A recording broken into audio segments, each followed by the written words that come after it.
Boa noite, sejam todos bem-vindos à TVD News 581 da Parabólica Digital. E nesta noite de segunda-feira nós temos a grande honra de receber o ministro Marco Aurélio Mello.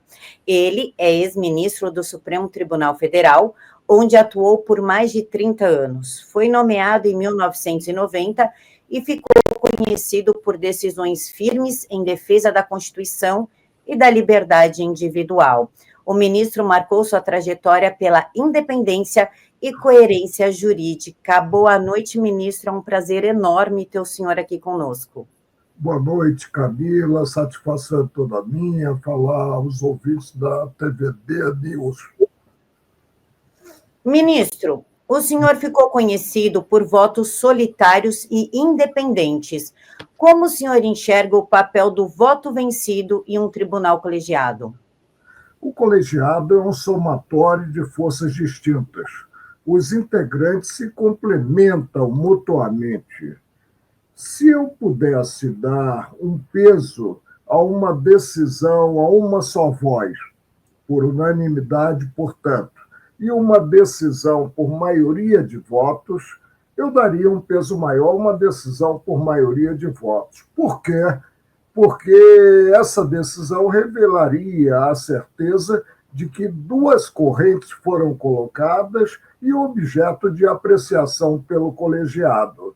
E que cada qual no colegiado, qualquer colegiado, se pronuncie de acordo com a formação técnica possuída e, acima de tudo, de acordo com a formação humanística. Por que formação humanística? Porque as leis são feitas para os homens, para regerem a vida em sociedade, e não o contrário. Ministro, como o senhor vê, então, o voto monocrático? O pessoal fala muito disso, que é errado, que não deveria acontecer. Como o senhor vê? Camila, Supremo. O que é o Supremo? O Supremo não é a primeira turma, não é a segunda turma, não é este ou aquele integrante. O Supremo é o colegiado maior, o plenário, com as 11 cadeiras ocupadas. Não há campo para se potencializar a decisão individual, a decisão, como se fala, monocrática. O ideal é que o pronunciamento seja sempre de colegiado.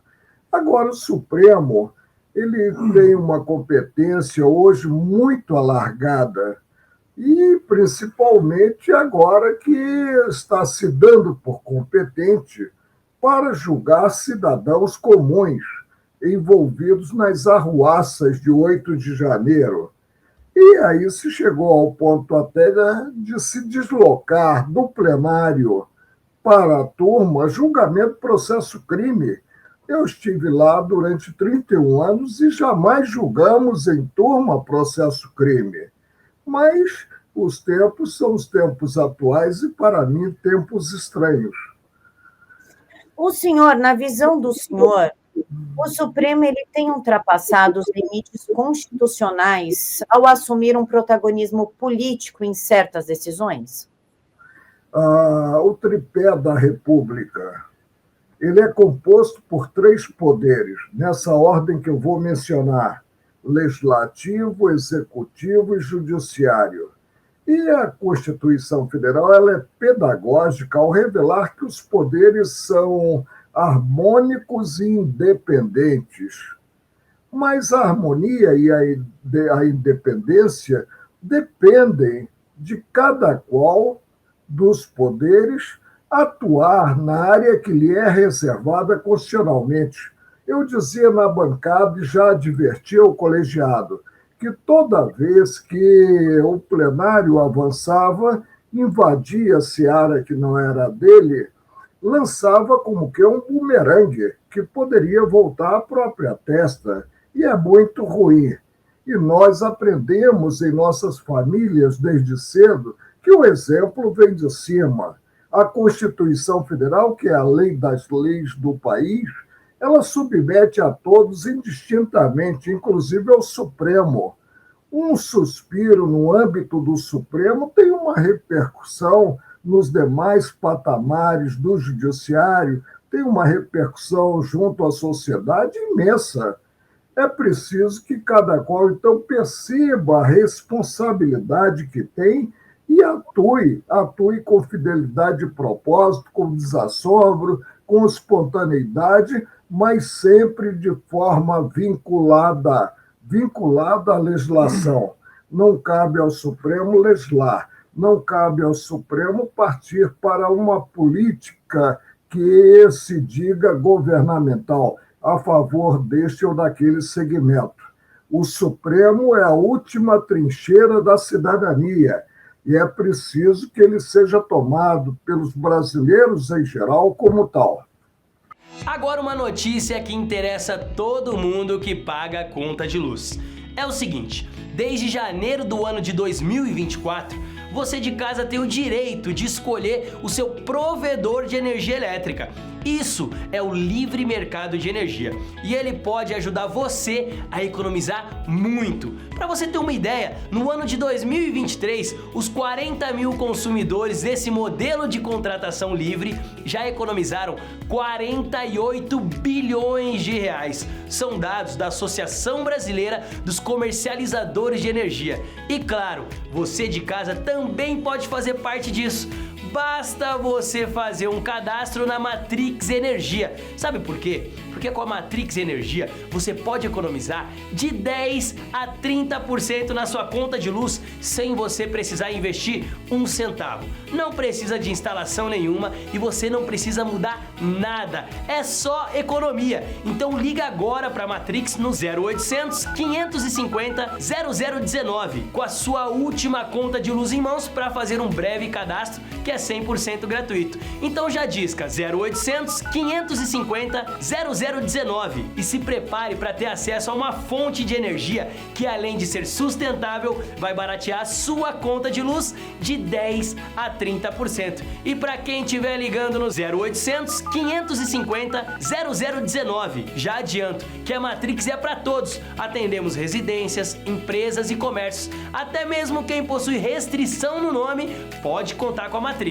O único pré-requisito é você de casa pagar acima de R$300 na sua conta de luz. Então faça essa mudança agora. É só ligar no 0800 550 0019 e economize de verdade. Matrix Energia, a sua fatura barata.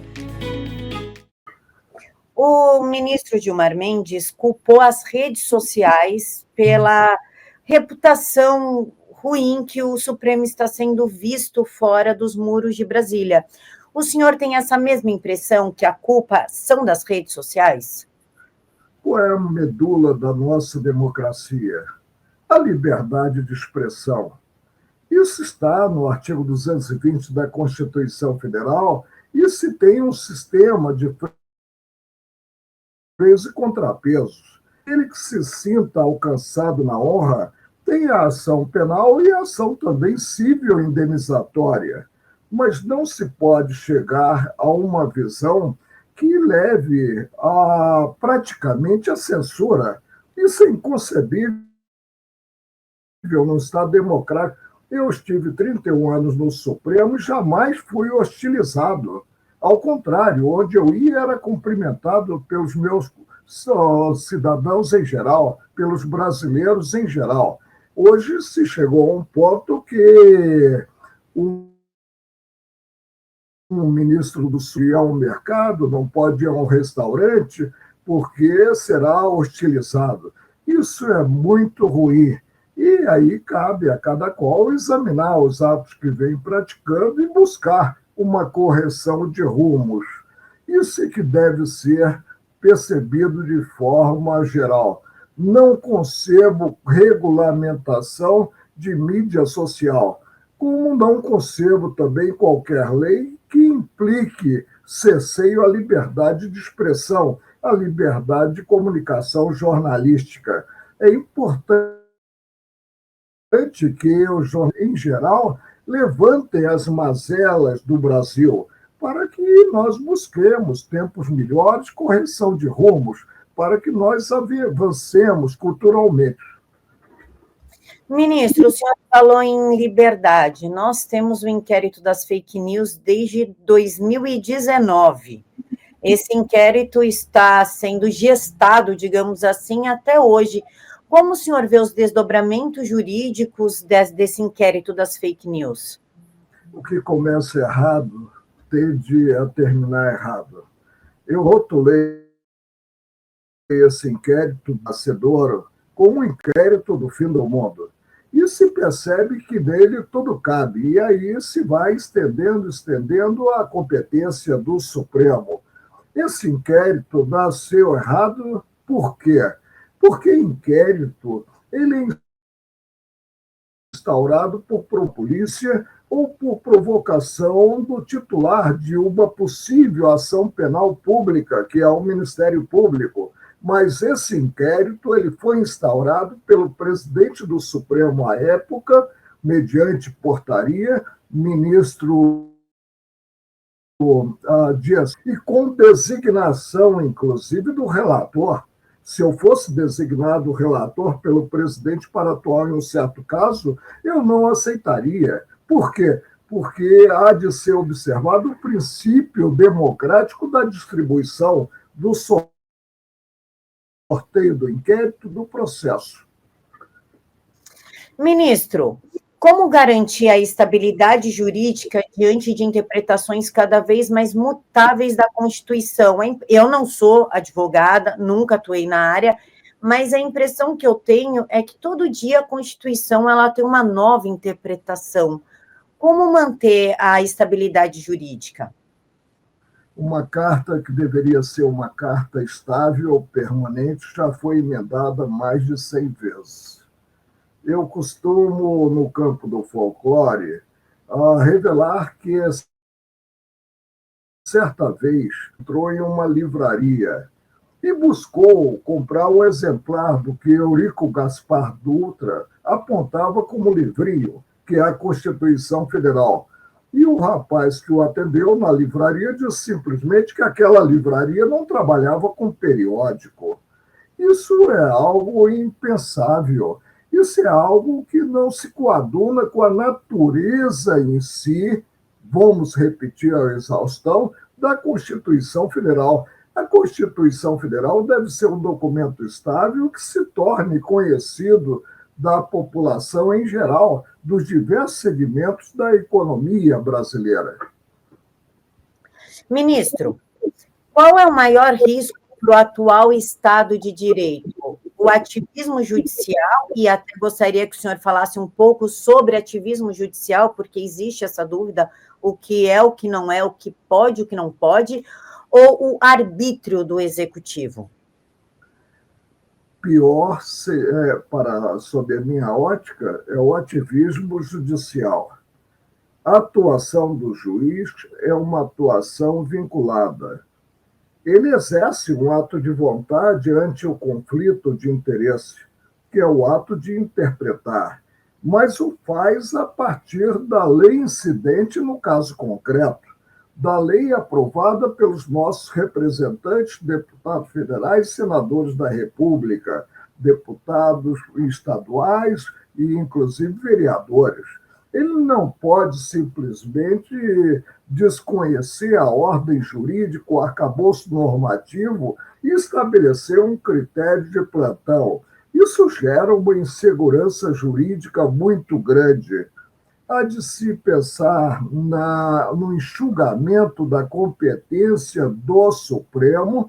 O Supremo não é competente para julgar cidadãos comuns e se avançar prestando homenagem, passo a passo, ao arcabouço normativo, à legislação de regência. O senhor citou o 8 de janeiro. É um fato que houve vandalismo, sim, houve quebra-quebra de patrimônio, nós tivemos que arcar com este quebra-quebra, porém as penas, por não terem sido individualizadas, tem pessoas que nada fizeram e estão pegando 14 anos. E o ministro Flávio Dino sumiu com as imagens do 8 de janeiro. como que a gente tem a presunção de inocência de certas pessoas se muito material sumiu, foi apagado? 14 anos é uma pena justa? Olha, nós estamos constatando penas próprias de latrocidas, de homicidas. Se nós formos à legislação, ao Código Penal, nós vamos ver que para tentativa contra o Estado Democrático de Direito se tem uma pena de 4 a 8 anos. Tentativa violenta de golpe de Estado e cogitação não é punível penalmente, né? A pena é de 4 a 12 anos. E há a pena de dano qualificado contra prédios públicos. E aí se partiu para a cumulatividade objetiva, considerando os 3 procedimentos, ignorando-se até mesmo o princípio da absorção. O crime mais grave absorve o menos grave, a pena do menos grave, e se chegou a essa penação de 15, 16, 17 anos, quando a pena de dano qualificado pode alcançar cerca de 6 anos. Alguma coisa está errada. E, evidentemente, se há de procurar a solução para isso. Ela passa de início, inegavelmente, pelo Supremo. O devido processo legal fica prejudicado com essa competência arvorada para julgar cidadãos comuns, para julgar ex-detentores de cargos públicos. Eu, por exemplo, integrante supremo, teria a prerrogativa, se é que há prerrogativa, de ser julgado pelo Supremo. Mas, como ministro aposentado, eu devo ser julgado se cometer algum desvio de conduta, e espero não cometer qualquer desvio de conduta, nem mesmo me envolver em um desastre de automóvel com vítima. Eu devo ser julgado no juiz natural, que é a primeira instância, pedreira da magistratura, com o direito em si ao recurso, denominado recurso de revisão, a apelação para o tribunal correspondente, e aí buscar-se a melhor solução para o caso.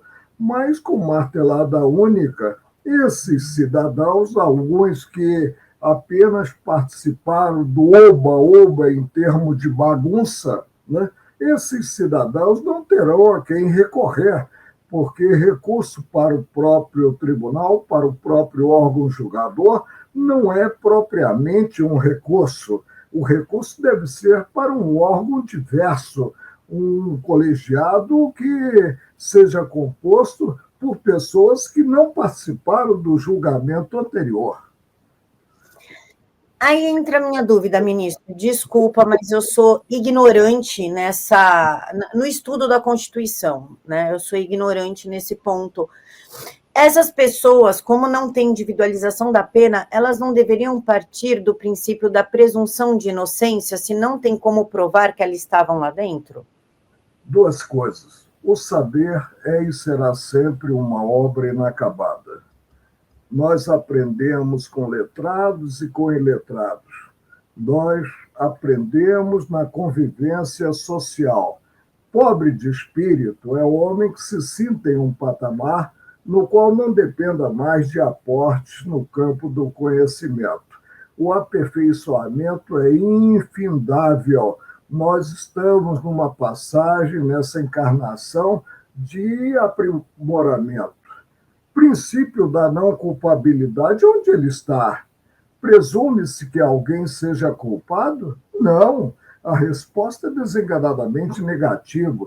Presume-se, porque o princípio está na Constituição Federal, que não haja culpa, incumbindo ao titular da ação penal pública, o Ministério Público, o Estado acusador, comprovar a culpa daquele que é acusado.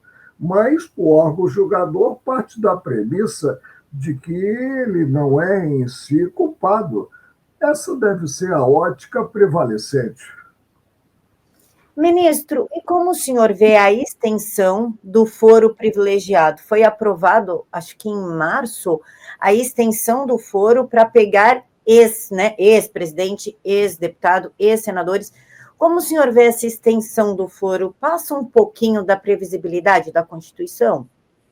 Olha, vamos perguntar onde foi julgado o atual presidente da República, Luiz Inácio Lula da Silva, na primeira instância, na 13ª Vara Criminal de Curitiba. Como, sem modificação da ordem jurídica, sem modificação do artigo que versa a competência do Supremo, julgar-se cidadãos que hoje são cidadãos comuns. A prerrogativa de foro não visa proteger o cidadão.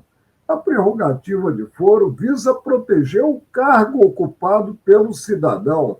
Indaga-se: Supremo é competente para julgar ex-deputado, ex-senador? Não. Por que será competente para julgar ex-ministro de Estado ou ex-presidente da República? 2 pesos e 2 medidas? Isso é incompatível com o direito tomado como uma ciência, com o instituto, com vocábulos, com sentido próprio, e não se partindo aí para um ativismo judicial que implique estabelecer o critério de plantão.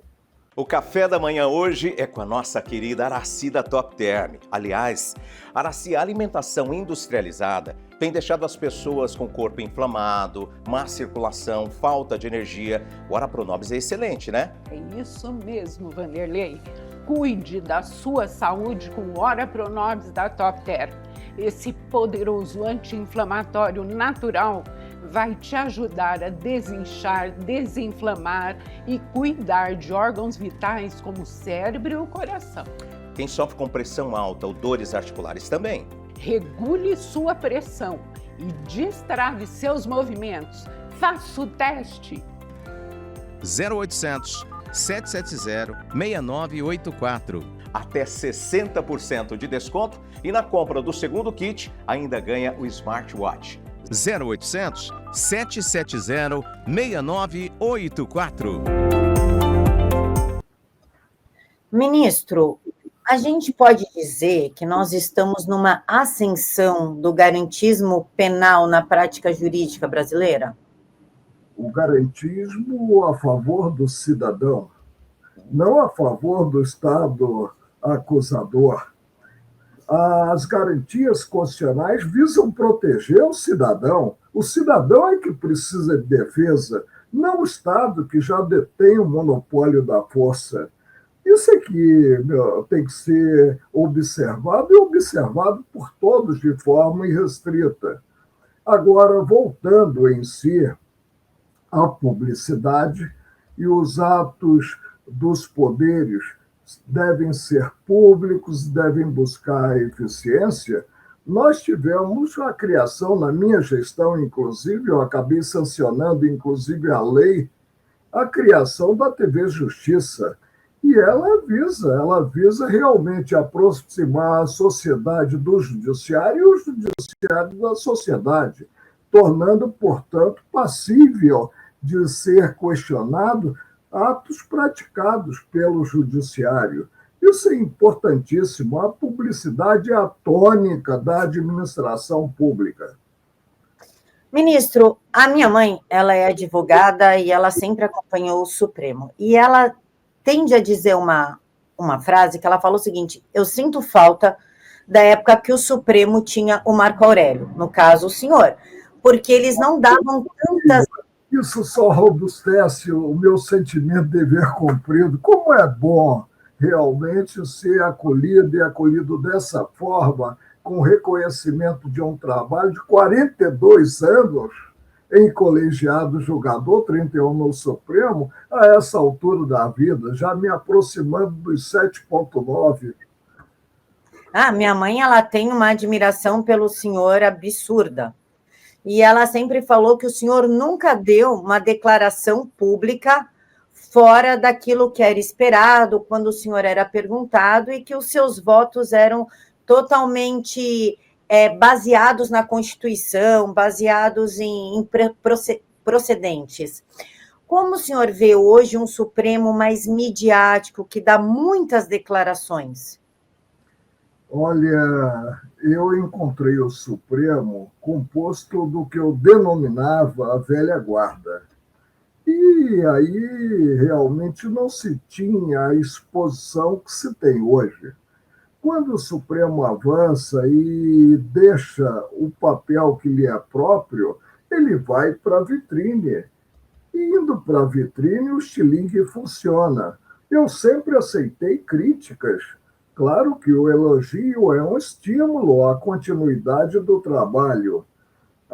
Mas a crítica é um alerta para que aquele que haja praticado o ato reexamine a concepção sobre a matéria e dê a mão à palmatória. Eu sempre dei a mão à palmatória, eu sempre evoluí, tão logo convencido de assistir maior razão a uma tese que inicialmente repudiara.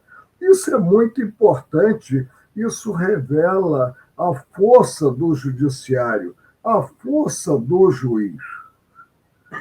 Ministro, a Constituição de 1988 ainda atende às demandas do atual Brasil ou ela precisa de uma reforma profunda, ou uma nova Constituição, digamos assim?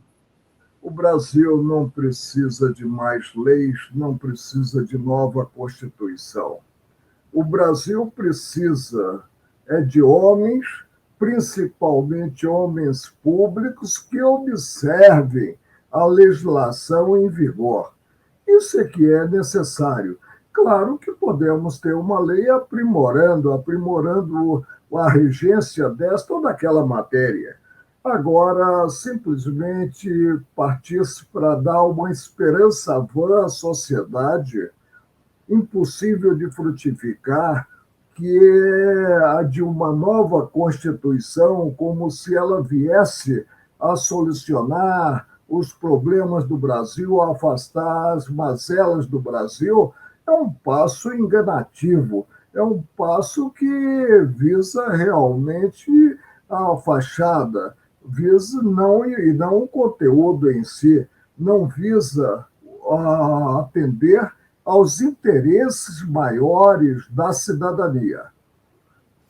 Ministro, alguns ministros do Supremo falam que nós estamos numa democracia pungente, que eles, inclusive, salvaram a nossa democracia, a nossa liberdade de expressão.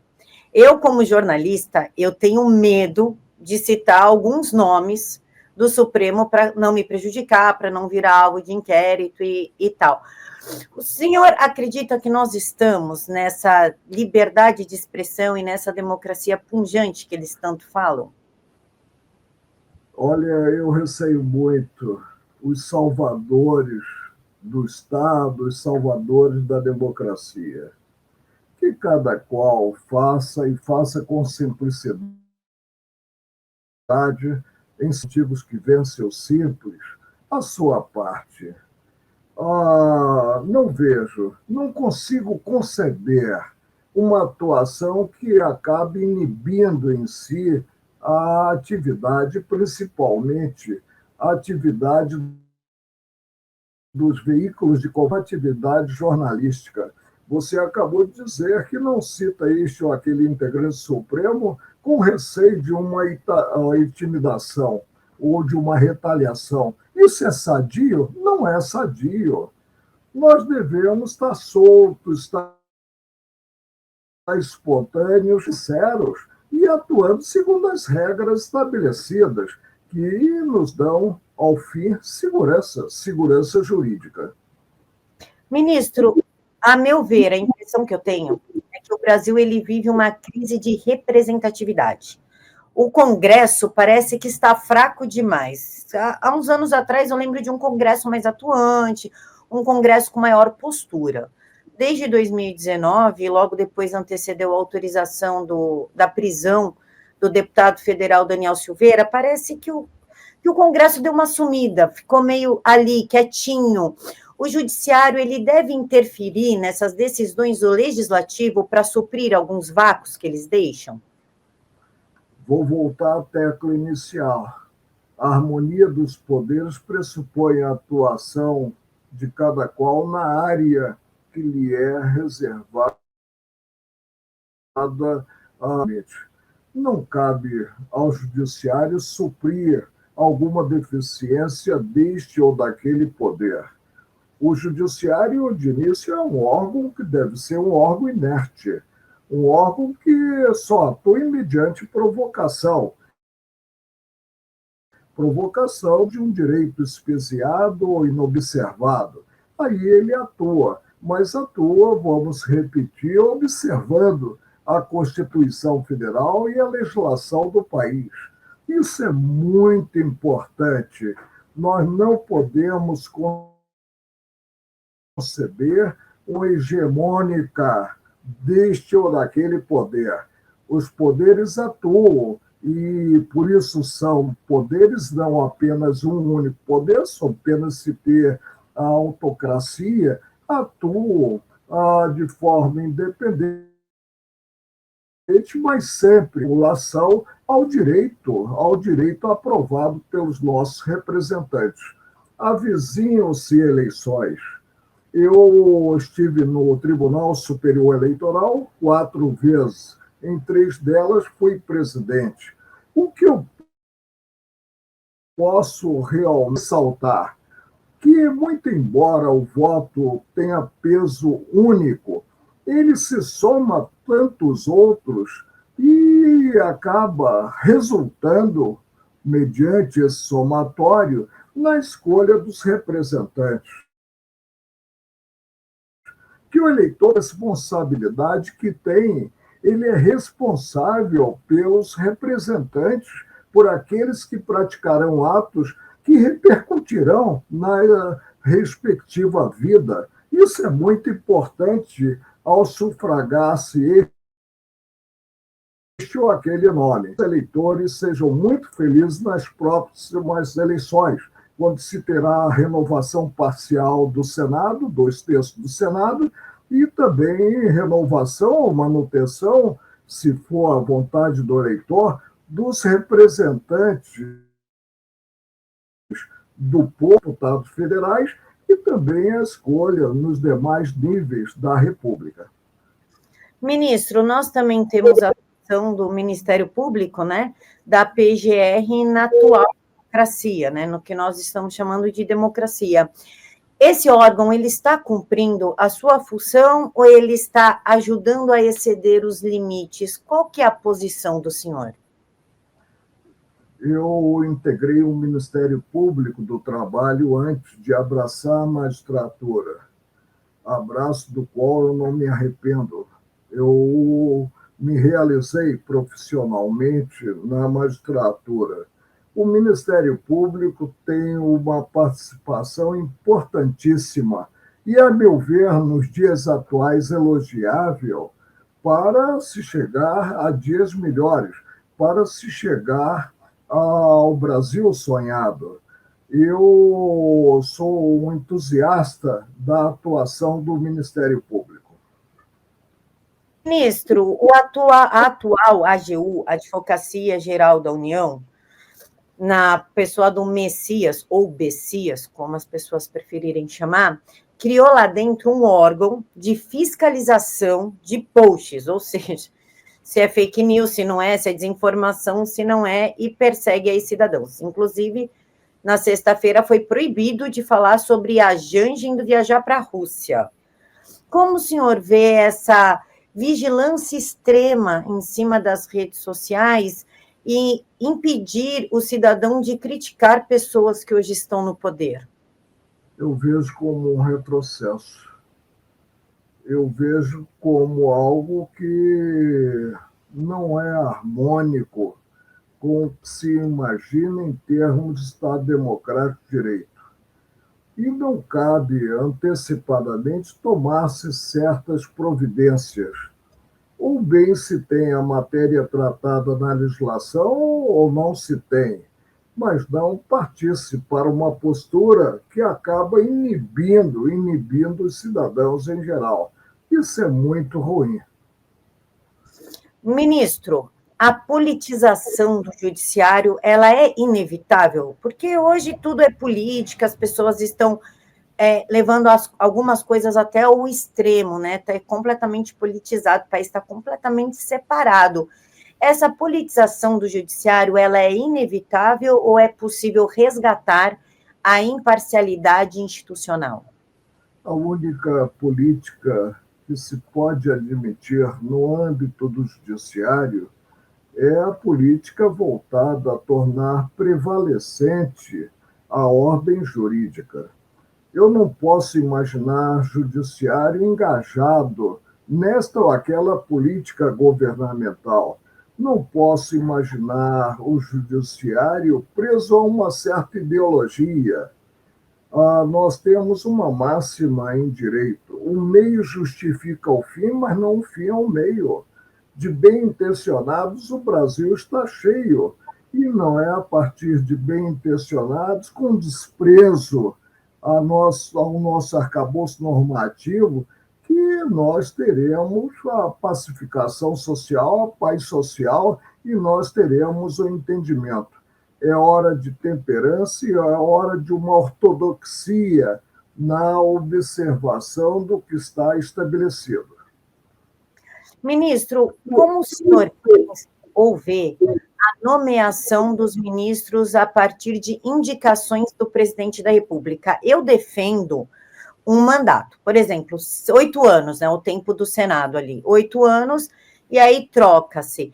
Muitas pessoas acham que isso não é legal, que vai criar uma bagunça, inclusive no momento de julgamentos ali, de alguns processos que estão há muitos anos tramitando. O senhor defende esse modelo de indicação e vitalício, ou o senhor defende outro tipo de modelo? A nossa Suprema Corte foi criada à imagem da Suprema Corte americana. E lá a vitaliciedade é a vitaliciedade segundo o sentido do vernáculo.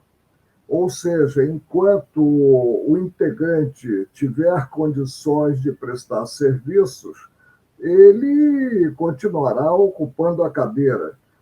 E enquanto tiver realmente o desejo de permanecer integrante do Tribunal Maior. Mandato para ministro supremo, talvez até com a possibilidade de recondução, é colar ao Supremo a uma política, ao colar ao integrante a atuação política que ele o levará a praticar atos visando até uma recondução futura. Eu creio que o sistema brasileiro é um sistema salutar, muito embora a vitaliciedade não seja como a vitaliciedade americana, já que aos 75 anos se tem um cartão vermelho, a determinação de afastamento.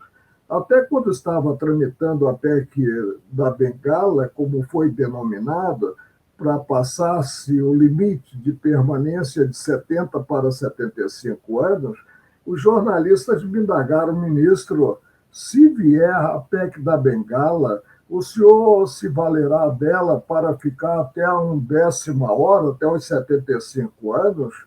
Eu respondi, depende. Se eu não precisar de uma bengala, eu ficarei. Eu não tinha pensado na recondução. Ministro, agora eu vou fazer perguntas sobre a sua vida pessoal, digamos assim, os bastidores da sua atuação. O senhor já sofreu pressão política direta, de receber ligação, de receber pressão durante algum julgamento importante?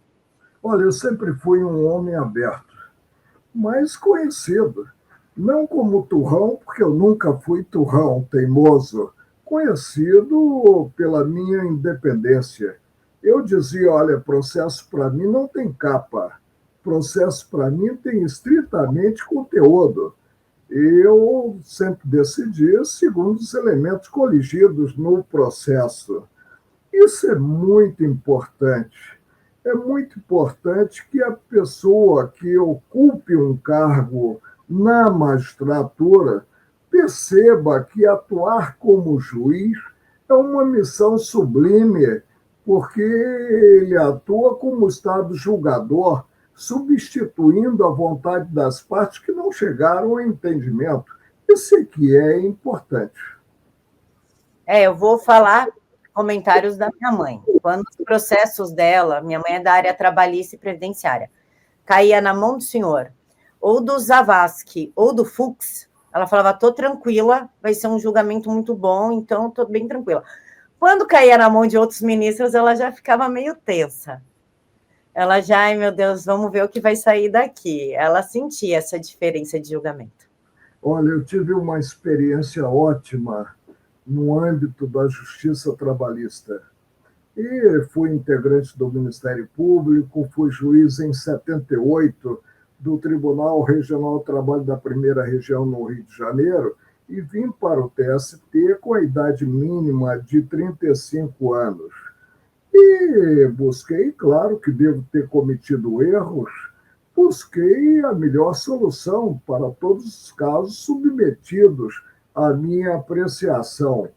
E confesso que nos últimos anos de magistratura eu fui um juiz melhor do que fui anteriormente. Por quê? Porque foi o que eu falei, o aperfeiçoamento é infindável. Você vai se aprimorando na convivência. Hoje eu estou aposentado, mas não estou inativo. Restabeleci minha inscrição na OAB do Rio de Janeiro com um número primitivo, 21.631. Para quê? Para advogar, para digladiar com os advogados em geral, para disputar clientela, não. Para ter esse credenciamento e atuar como atuo hoje em parceria com uma filha que é procuradora do DF na área da consultoria, apenas como parecerista. E aí até pergunto a ela, escuta, o seu pai não pode acompanhar o processo? Ela diz, não, acompanhar o processo ele não acompanha, mas não pode nem mesmo despachar um parecer. Ela, então, eu imagino que ela fale, ela diz que não, porque jamais foi maçaneta. Pressão. É imaginável que alguém que ocupe um cargo de juiz esteja sujeito a pressões? Não. Eu dizia que se com meu voto eu tivesse que ir para o paredão, eu iria, mas jamais colocaria em segundo plano a minha consciência de julgador. Hoje eu tenho tempo para fazer minha atividade física, a musculação, não faço aeróbica, porque não pretendo entrar em qualquer competição, para fazer o meu pilates, para ler meus livros, para ver meus filmes e também para assistir certas séries, principalmente séries curtas. E busco sempre algo que reflita realmente a realidade. Gosto muito de filmes que retratem episódios ocorridos.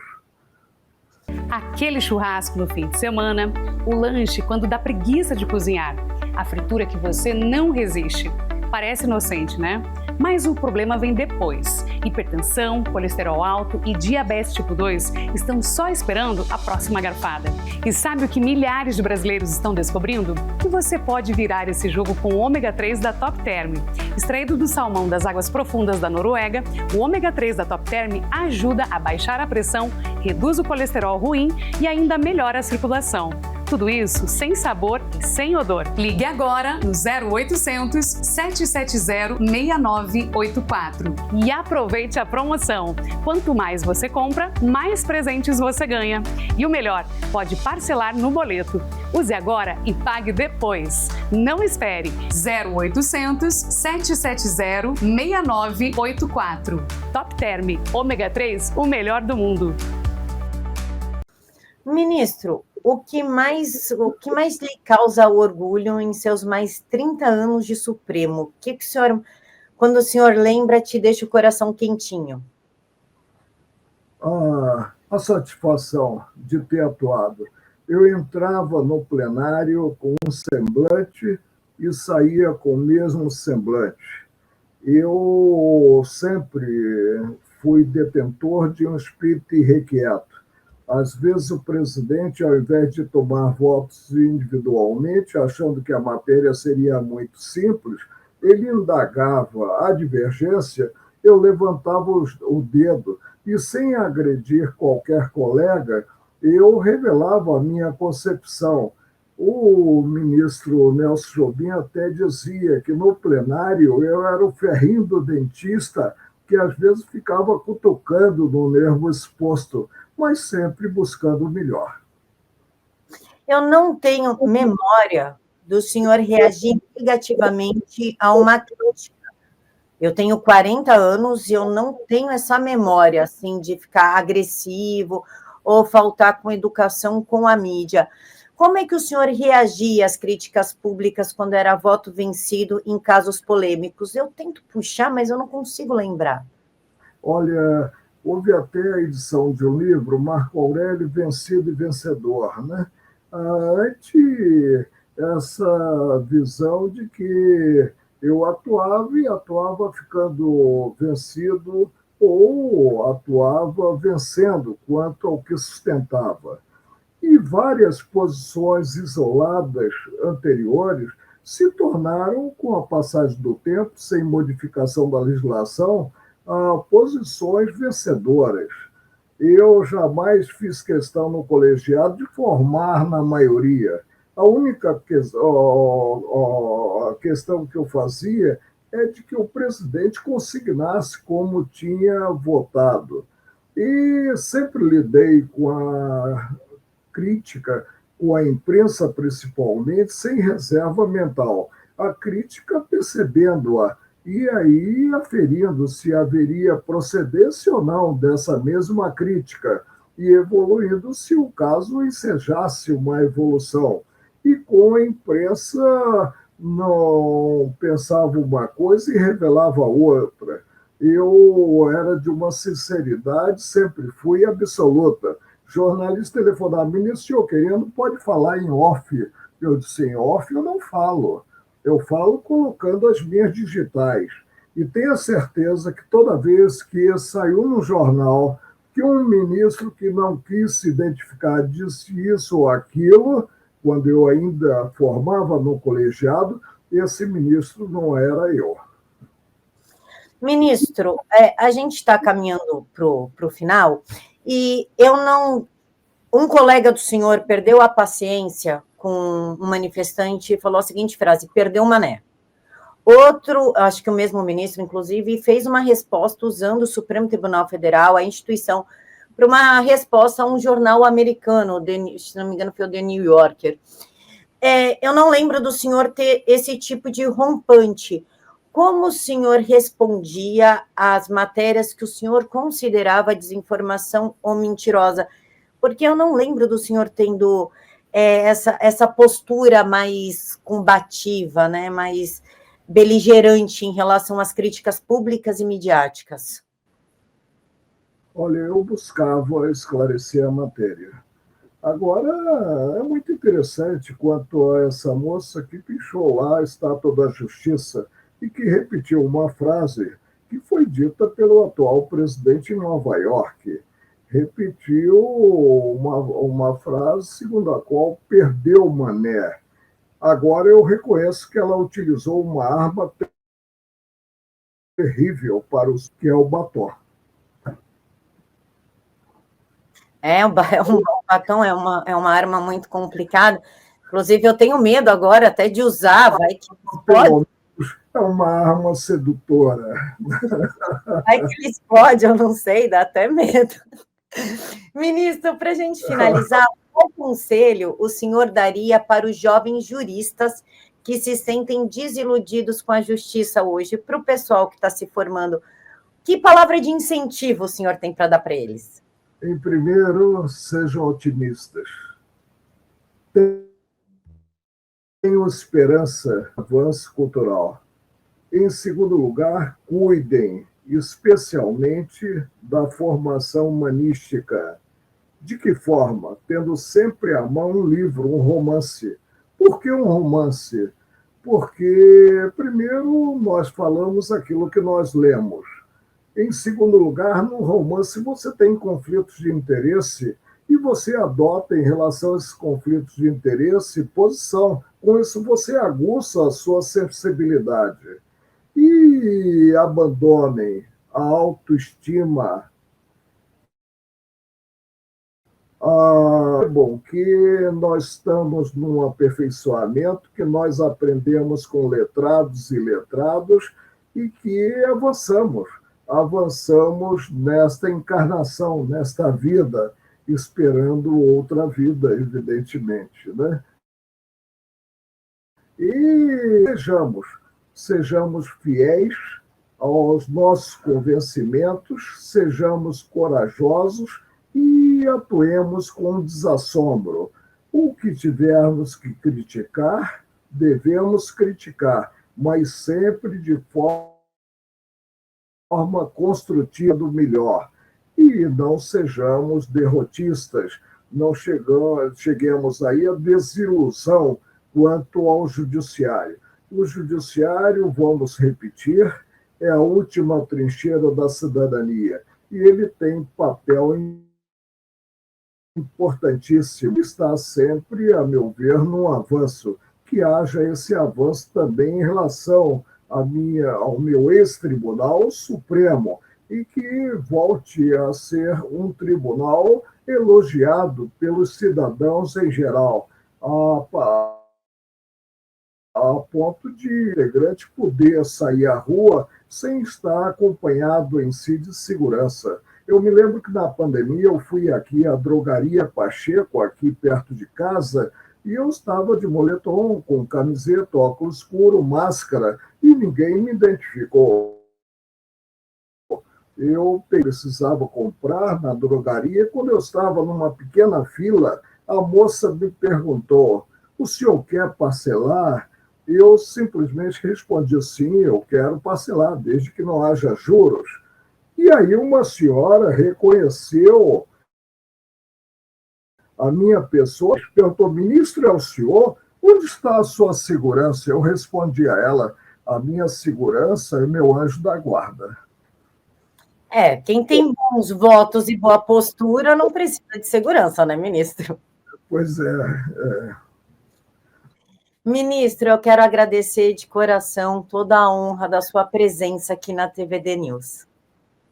Camila, olha, eu hoje estou pelo diálogo mantido com você, a Camila Abdo, né, que tanto honra a TVD News, eu estou de alma lavada. E principalmente pelo depoimento que você me trouxe, a visão de sua mãe advogada.